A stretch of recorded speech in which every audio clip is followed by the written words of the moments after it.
گفتوگۆکردن لەسەر ئامادەکاریەکانی هەڵبژاردن کە داخۆ چی دەبێ بکرێت چونکە کاتەکەشی دی بەرەو کۆچایی دەڕوات ئەمە یەکێکە لە هەرە بربەستە گەورەکان.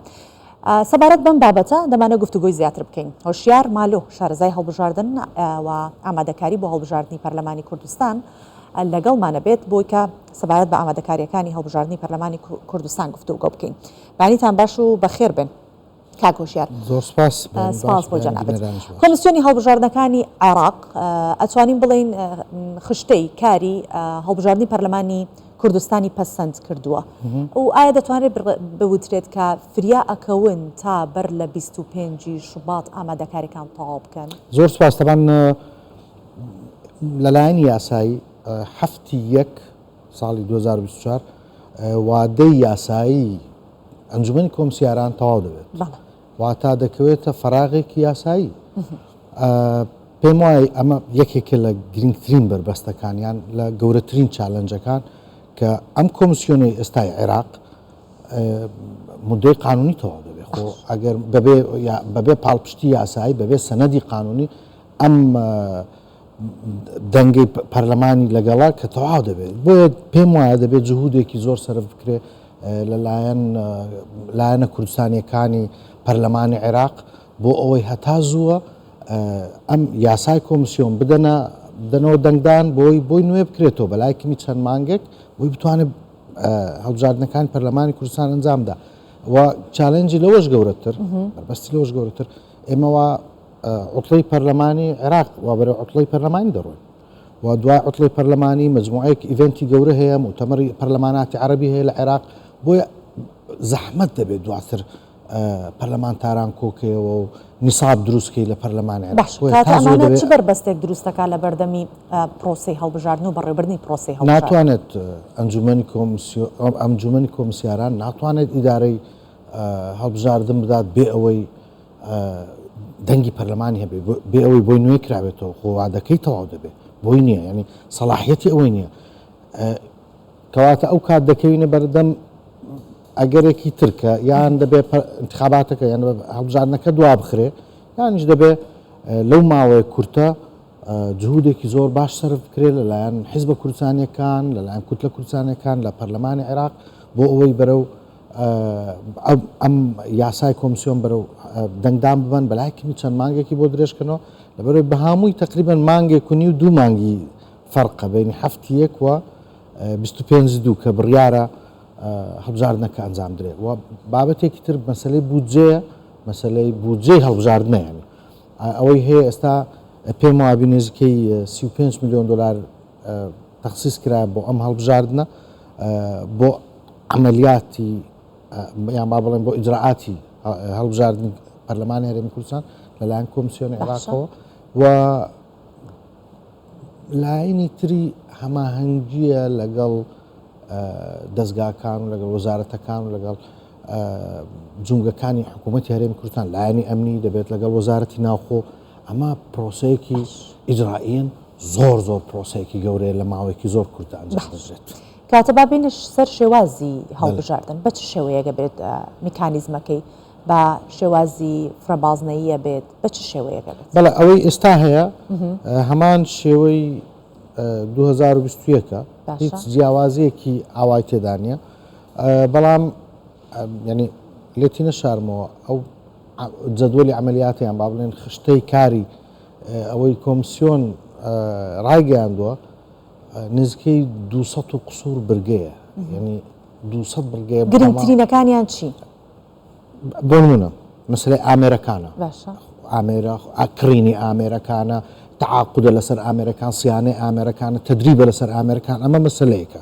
مەسەلەی دوو مەسەلەی سجلی بایۆمەتریە چەند کەس بتاقی وەرگرتەوە چەند کەس ئەوانەی تازە دەبنە 18 ساڵ موالی 2006ەکانن ئەمانە چۆن تعاملیان لەگەڵ دەکرێت. مەسەلەی حملەی تەسقیف و حملەی هۆشیاریکردنەوەی و ئەم مەطبوعات و پۆستەر و ئیعلانات و تەلڤیزیۆن مەسەلەی تۆمارکردنی حیزبەکان و تۆماری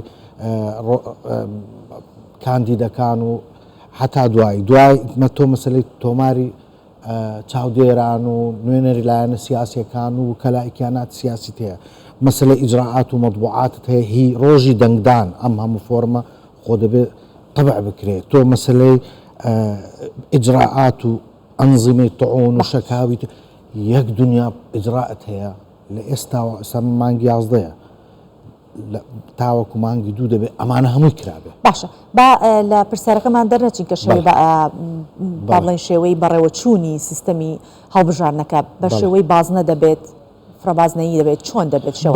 پێم وایە هەر دیسان فرەبازنەیە، پێم وایە هەر دیسان بۆی گوتم ئەو شێوازەی لە 2021 کرا و بەڕێزان دادوەرانی طبعاً ئێستا ئەنجومەنی کۆمسیاران دادوەرن. باشە ئەمە لە دەستی ئەوان نییە، ئەمە لە دەستی یاساکەدایە. یاساکە چۆن ڕێکی خستووە بە شێوەی فرەبازنەی دەبێت؟ بەڵێ بە شێوەی فرەبازنەی ئەوەی 2021 بە فرەبازنەی بووە و یعنی لە دەستی کۆمسیۆندا نییە ئەمە بگۆڕێ، یاسا ئەمە فەرز دەکات لە سەریان. بۆیە پێم وایە یەک کێشەی هەیە ئەمە طبعاً هەموو سیستەمەکان و هەموو نظامەکان مەساوی و ئیجابیات و سلبیاتی هەیە. ئەمەی لە فرەبازنەی هەیە مەجموعەیەک ئیجابیاتی هەیە، بەڵام تۆ کێشت هەیە لە مەسلەی کەمەنەتەوەکان، مەسلەی پێکهاتەکان. پێشەوەی بینە سەر کورسی کۆچاکان با بزانم بۆ هەڵبژاردننی پەرلەمانی کوردستان کۆمیسیۆن پشت بە چ تۆمارێک ئەبەستێت جا دواتر ئەچینە سەر پرسی کۆچاکان. باسی تۆمار بەڵێ تەمان یەکلا کراوەتەوە ئەمە ئەنجومەن کۆمسیاران بڕیاریدا کە هیچ تۆمارێک قبول نەکات ماعەدا تۆماری بایۆمەتری، کەواتە تۆماری بایۆمەتری درێژخایەن، یعنی تۆماری بایۆمەتری هەبوو پێشتر کورتخایەن بوو موقت بوو، ئەویش قبول ناکرێت لە مەودووە و ئەمەیان بەدەستی ئیجراءێکی معەیەن نیە، ئەمە لە یاساکەدا ئەگلاکراوەتەوە بۆیە ناتوانێت کۆمسیۆن لەوە دەربچێت. بەداخەوە زۆر جار ئەو ئیجراء تەقییدە یان با بڵێن هەندێک جار کە کۆمسیۆن هەوڵ دەدا قید دروست دەکات بۆی شەفافیت هەبێ و زائیدەن بۆی ساختە ئەنجام نەدرێت.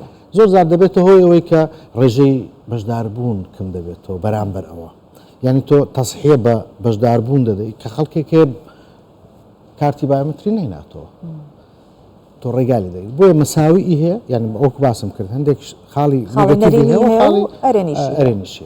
باشە کاتە بابینە سەر پرسی کۆتاکان و تاوەکو ئێستا جەنابەت ئاماژەت بەوە کرد کە بۆ خۆی یەکێکە لەو خاڵانەی کە خاڵێکی نەرێنیە و تاوەکو ئێستاش کێشمەکێشی لەسەر ئەو پرسە لە دادگا لە ڕووی ماف و یاساییەوە.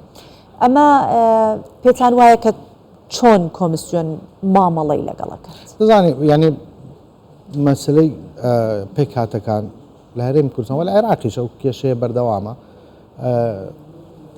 ئەزان دیموکراسی حکمی زۆرینەیە و پاراستنی مافی کەمینەکانە. من وەکو تەرمی UN و تەرمی دەولی بەکاردێنم کە پێی دەگوترێت کەمەنەتەوەکان یان کەمینەکان. لە هەرێمی کوردستان پێم وایە ئەو خلافەی هەیە، ئەو قسانێک کە دەکرێت تا ئێستا قسە لەسەر ئەوەی هەل بێک باز نەدەبێت، هەل ئەمانە کە کەسێک بۆ نمونە کاندیدە لە هەولێر لە زاخۆ بۆیان هەیە دەنگی بۆ بدەن، لە هەڵەبجە بۆیان هەیە دەنگی بۆ بدەن کە خەڵکی نەتەوەی ئەون یان خەڵکی ئاینی ئەون هی ئەم پێک هاتێن، یانیش بەعکسەوە نەخێر تۆ ئەوەی لە هەولێرە دەنگی بۆ درێ، یان ئەگەر فرەبازنەیە لە قەزایەکەی خۆیەتی یان لەو بازنە هەڵبژاردنەی خۆیەتی تەنها ئەوان بۆیان هەیە دەنگی بۆ بدەن. پێم وایە باشترین نمونە طبعاً نمونەی زۆر هەمووشی ئیجابیات و سلبیاتی هەیە، ئەوەی باسم کرد هیچ یەکیان 100% ئەرێنی نییە و 100% نێرێنیش نییە، هەمووی کێشەی هەیە بای خۆی. بەڵام پێم وایە باشترین نمونە ئەوەی لە هەموو دنیا هەبێ ئەوەیە لێیان گەڕێی خۆیان بڕیار بدەن بۆ خۆیان. ئێمە لە هەرێمی کوردستان و لە عێراق شتێکمان هەیە کە پێی دەگوترێت تەمسیلی مزەوەڕ مزەیەف، خەڵکێک دێنین بە ناوی پێکهاتە کە هیچ علاقی بە پێک ڕاستە ئەسلی با بڵێن دایکی باوکی لەو پێکهاتەن، بەڵام ئێمە حیزبەکان هاتوون کۆنتترۆلیان کردووە و کابرا ئیش بۆ پێکهاتەکەی خۆی ناکە، مەبەستە ئیش بۆ حیزبەکات و حیزب دەکات.